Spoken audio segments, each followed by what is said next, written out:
इसके पहले वाले वीडियो हम लोग इंट के बारे में बहुत कुछ सीखे थे, जैसे कि हम लोग इसमें कौन सी वैल्यू डाल सकते हैं। फॉर एग्जांपल कि हमने 5 डाल सकते हैं, मतलब या फिर इंट मतलब वो एक तरीके से हम होल वैल्यू, मतलब जैसे माइनस इनफाइनाइट से प्लस इनफाइनाइट के बीच में कोई भी वैल्यू जो होल वैल्यू हो, हम कोई भी वैल्यू डाल सकते हैं। मतलब 25 हो गया, माइनस 1000 हो गया, प्लस में 450 हो गया, मतलब कोई भी वैल्यू जो कि एक होल वैल्यू हम डाल सकते हैं। लेकिन माइनस इनफाइनाइट से प्लस इनफाइनाइट में कोई भी वैल्यू डाल सकते हैं, बस हमें पॉइंट वाली वैल्यू नहीं डालनी है, मतलब वो एक होल वैल्यू होनी चाहिए।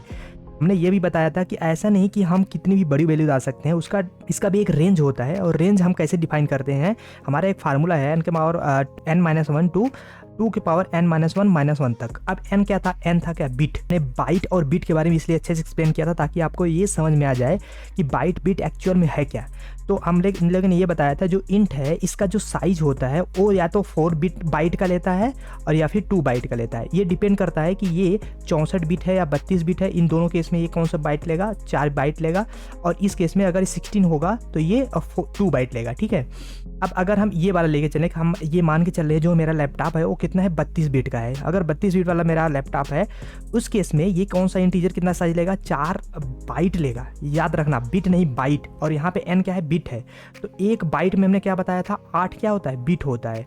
अगर एक बाइट में 8 बिट है तो 4 बाइट में कितने बिट होंगे, 8 चौक 32 हो गए। यहाँ पे अगर हमको फार्मूला में रख दें 2 के पावर माइनस में 2 के पावर 31, क्योंकि एक माइनस हो जाएगा, 2 के पावर 31 माइनस 1। ये जो रेंज है ना, इसके बीच में जो भी वैल्यू आएगी वही वैल्यू इंटीजर वाला वैल्यू रख सकता है, ठीक है। उससे ज़्यादा अगर रखेंगे या फिर उससे कम रखेंगे तो ये क्या बोलेगा कि ये आपका इंटीजर तब वहाँ पे होल्ड नहीं कर पाएगा, बड़ी वैल्यू को नहीं रख पाएगा, बस इतने रेंज में ही वो रख पाएगा। हमने इसमें इंटीजर में अपने ये सीख लिया कि उसका साइज़ क्या होता है, डिपेंड करता है कि कौन सी बिट की आपके आर्किटेक्चर वाला जो लैपटॉप है कौन सी बिट का है। दूसरी चीज़ क्या सीखा कि हमने इसका रेंज क्या है, ठीक है। अगर इतना समझ में आ गया तो हम लोग अब समझते हैं कि और कौन से डेटा टाइप है जो कि हम लोग यूज करते हैं इसमें, ठीक है। देखो इसके बाद होता है क्या, कैरेक्टर हमने इसमें देखा था। अभी हम प्रिमिटिव डेटा टाइप की बात कर रहे हैं, याद रखना प्रिमिटिव डेटा टाइप की बात कर रहे हैं। तो हम कैरेक्टर की बात अब कर रहे हैं, तो कैरेक्टर को हम लोग बस शॉर्टकट में कैर लिखते हैं जब अगर हम लैंग्वेज में यूज करते हैं। अभी हम लोग एक्सरसाइज की भी करेंगे तो समझ में आएगा सब अच्छे से। अभी के लिए बस समझ लो थोड़ा। कैर का मतलब देखो नाम ही लग रहा है, कैरेक्टर मतलब एक कैरेक्टर कोई हो। जैसे हमने क्या लिखा कि हम लिख दिए क्या, ग्रेड, हमने एक वेरिएबल ले लिया, ठीक। अब आपको वेरिएबल बोल रहे हैं या फिर आप डेटा टाइप बोल रहे हैं तो आपको समझ में आना चाहिए वेरिएबल का मतलब इसका नाम हो रहा है, डेटा टाइप का मतलब इसका नाम हो रहा है, ठीक है। क्योंकि हम वेरिएबल भी बता चुके हैं और कैरेक्टर जो डेटा टाइप है उसको भी बता ही रहे हैं अभी। ग्रेड जो है ये क्या है, एक वेरिएबल हो गया। इस वेरिएबल में हम एक कैरेक्टर रखेंगे। अभी एक कैरेक्टर का मतलब क्या है, कैरेक्टर मतलब कोई एक कैरेक्टर, जैसे हमने ए रख दिया, ये एक ए जो है एक कैरेक्टर हो गया। अगर हमने इसमें स्मॉल में क्या लिखा, वाई लिख दिया तो एक कैरेक्टर हो गया। अगर हम इसमें 0 लिख दिया तो ये एक कैरेक्टर है, चाहे 1 2 हो गया, चाहे ABCD कुछ भी हो सकता है। अगर हम इसके अंदर क्या डॉलर एक सिंबल लिख दिए तो ये एक अंदर कैरेक्टर हो गया, ठीक है। तो अगर हमें इस तरीके से रिक्वायरमेंट होगा, मतलब हमें कोई ऐसे प्रोजेक्ट पे काम कर रहे हैं जिसमें हमें बताना है कि स्टूडेंट के ग्रेड कितने हैं, तो ग्रेड को रिप्रेजेंट करने के लिए सिंपली हम कैरेक्टर का यूज़ कर लेंगे, क्योंकि उसमें ग्रेड में ABCD है, ग्रेड B ग्रेड ऐसे देते हैं। तो जो जहाँ पे एक कैरेक्टर का यूज होगा वहाँ पे हम सिंपली क्या यूज़ करेंगे, कैर यूज़ करेंगे, ठीक है। हमने इंट सीखा, उसके बाद कैर सीखा। अब सीखते हैं दूसरे डेटा टाइप के बारे में। और दूसरा डेटा टाइप जो है वो है बूलियन डेटा टाइप, ठीक है। बूलियन का मतलब देखो, इसको अगर हम यूज़ करेंगे लैंग्वेज में अपने तो उसको लिखेंगे बुल। अब ये 2 तरीके का वैल्यू रखता है, एक रखता है क्या, ट्रू, और एक रखता है फॉल्स, ठीक है। ये 2 तरीके के वैल्यू रखता है। ट्रू का मतलब क्या, जैसे मैं ट्रू बोलूँ तो समझना कि ये C और C++ ऑलमोस्ट सारे लैंग्वेज में ऐसा होता है कि जो ट्रू का मतलब होता है माइनस इन्फिनाइट से प्लस इन्फिनाइट कोई वैल्यू, केवल एक वैल्यू को छोड़ के। वो वैल्यू क्या है, एक्सेप्ट 0, ठीक है। एक्सेप्ट 0 को छोड़ के सारे वैल्यू क्या है, ट्रू है। मतलब अगर हम बुलियन में 5 लिख दिए तो ये 5 क्या है, ट्रू है। माइनस में 20 लिख दिए क्या है, ट्रू है। मतलब ये सारे पॉजिटिव नेगेटिव सबको ट्रू मानता है, केवल किसको फॉल्स मानता है, 0 को। तो इसमें कोई भी वैल्यू हो केवल 0 को छोड़कर सबको ट्रू मानेगा, और फॉल्स किसको मानेगा, 0 को मानेगा, ठीक है। तो बुलियन में हम लोग 2 वैल्यू यूज़ करते हैं, एक ट्रू लिखते हैं, एक फॉल्स लिखते हैं। लेकिन ट्रू कैसे समझेगा ये ट्रू है, ट्रू ऐसे समझेगा क्योंकि ये कोई भी वैल्यू आप लिख दो केवल 0 को छोड़कर ट्रू समझ लेगा। फॉल्स कैसे समझेगा, अगर 0 डालेंगे तो वो समझ जाएगा 0 फॉल्स है, ठीक है। अब इसके बाद हम आते हैं क्या, फ्लोटिंग पॉइंट नंबर, ठीक है। फ्लोटिंग पॉइंट अब हमको यूज करना है। फ्लोटिंग का मतलब फ्लोट, नाम इस समझ में लग रहा है कि कोई दशमलव वाली वैल्यू होगी। जैसे माइनस में 2.5, ये क्या है 25, जो माइनस में 2.5 पे क्या है, एक फ्लोटिंग वैल्यू है, ठीक है। अगर हम कहें क्या 35.97, ये क्या है, एक फ्लोटिंग वैल्यू है।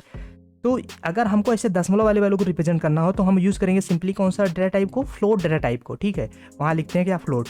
अभी इसको देखते रहो, अभी हम एक्सरसाइज करके आपको अच्छे से एक्सप्लेन करेंगे। हमारे पास एक होता है डबल। अब डबल जो है ये सिमिलर है किसके, फ्लोट के, ऑलमोस्ट सिमिलर है फ्लोट के, ऑलमोस्ट ये सिमिलर है। लेकिन डिफरेंस क्या है इसमें, जैसे देखो अगर हमें दशमलव में बहुत बड़ी वैल्यू रख ली है 2.78987 ऐसे, मतलब कुछ भी 7 करके कुछ भी ऐसे हम बहुत बड़ी वैल्यू रख रहे हैं पॉइंट के बाद, तो हम सिंपली किस में जाएंगे, डबल पे जाएंगे।